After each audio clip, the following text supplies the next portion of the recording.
There is no curse, he said. The 2025 season has begun brutally. 5 games, 5 losses.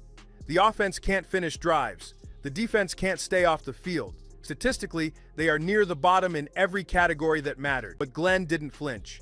He didn't point fingers or hide behind platitudes. He met the cameras every Monday and said the same thing. We're going to keep building.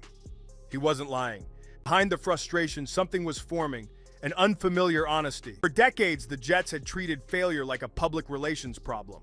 Under Glenn, they treated it like data. He talked to his players the way a man talks to equals.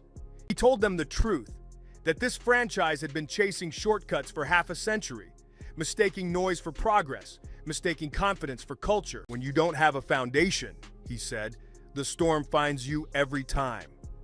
And for the first time since Rex Ryan's heyday, the players started listening. Glenn wasn't just rebuilding a team, he was rewriting a mentality. I want to be a team to where the fans will look up and say, we're proud of that team.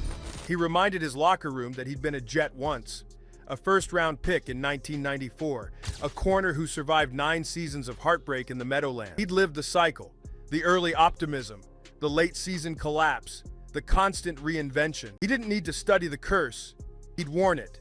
But now he was armed with something he hadn't had then, perspective. In Detroit, he and Campbell had learned that culture doesn't start with winning. It creates it. You don't demand belief, you earn it, brick by brick, through hard conversations and harder work. He installed film sessions that had nothing to do with opponents and everything to do with accountability. Missed blocks, lazy pursuit, mental lapses, all called out, all owned. No blame, no fear, just truth. Reporters started calling him the realist. Players started calling him Coach G. Slowly, the Jets began to resemble a team again. Messy, inconsistent, but unified. They still lost, but they lost differently. You could see effort in the losses, structure in the chaos. And if you looked closely, you could see something else too. Fragments of the Lions' blueprint. Campbell's mantra, pain is our privilege, had become Glenn's silent creed. It was evidence they still cared. When reporters asked Glenn how he planned to break the Jets' curse, he smiled and shook his head. There is no curse, he said, just memory. The problem with memory is that it can keep you from moving.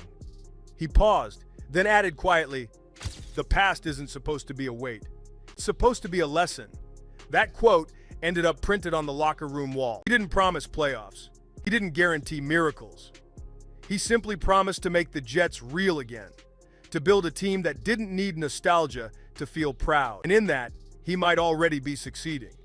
Because every great resurrection starts the same way, with truth, with time, and with people who stop pretending their ghosts aren't real.